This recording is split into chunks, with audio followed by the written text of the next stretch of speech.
jiaby anatokatrano ma ny tenako izay coordinateur ny district amin'ny asa fitoriana filazantsara eto an-tanàna Antsirana. Mankasitraka ny amin'ny asa zay efa nataontsika dia ny séminaire natao isam-piangonana.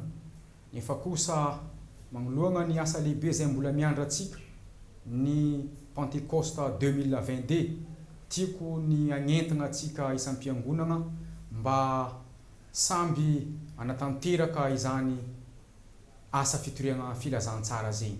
Ireto ma misy ny daty tsara ho fantatra na hoe tsy mety adinointsika satria daty zay miandratsika anatanterana izany asa izany. Voalohany ma amin'ny 31 mars ka hatramin'ny 6 avril ho avy zao dia manao conférence isam-piangonana itsika ary antenaigna fa samby agnentana agny ny le ologno isam-piangonana, ny filoana safi isam-piangonana ary ny PL isam-piangonana samby araka agnatontosany fagnatanterana zany adita mandraikitra zay miandratsika izany. Efa kosa mialohan'ny zay agnanaovana ny asa azadina nefa fa mbola agnatin' zay ny asa zay ataotsika ny fiaragna amin'ny tanora izay manao asa sosialy. Iarantsika fiangonana Ray Manontolo magnatanteraka koa izany fagnanaovana asa sosialy amin'ny 19 mars ho avy zao.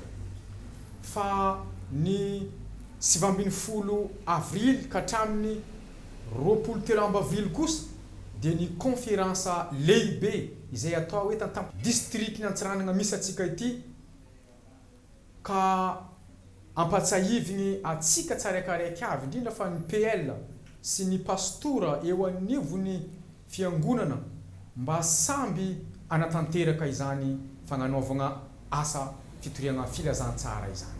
Ka dia entagna ny fiangonana agny ary mampanantegna atsika tsarakaraiky avy mba samby tsy agnadigna izegny asa zay miandratsika zegny fa be dia be ny tanjony izay miandratsika satria ny tanjontsika dia agnatratra ny batisa 3 manera ny federasiona misy atsika ity. Fa ny tsika amin'ny district ny Antsirana kosa dia 240 no batisa zay tratraritsika.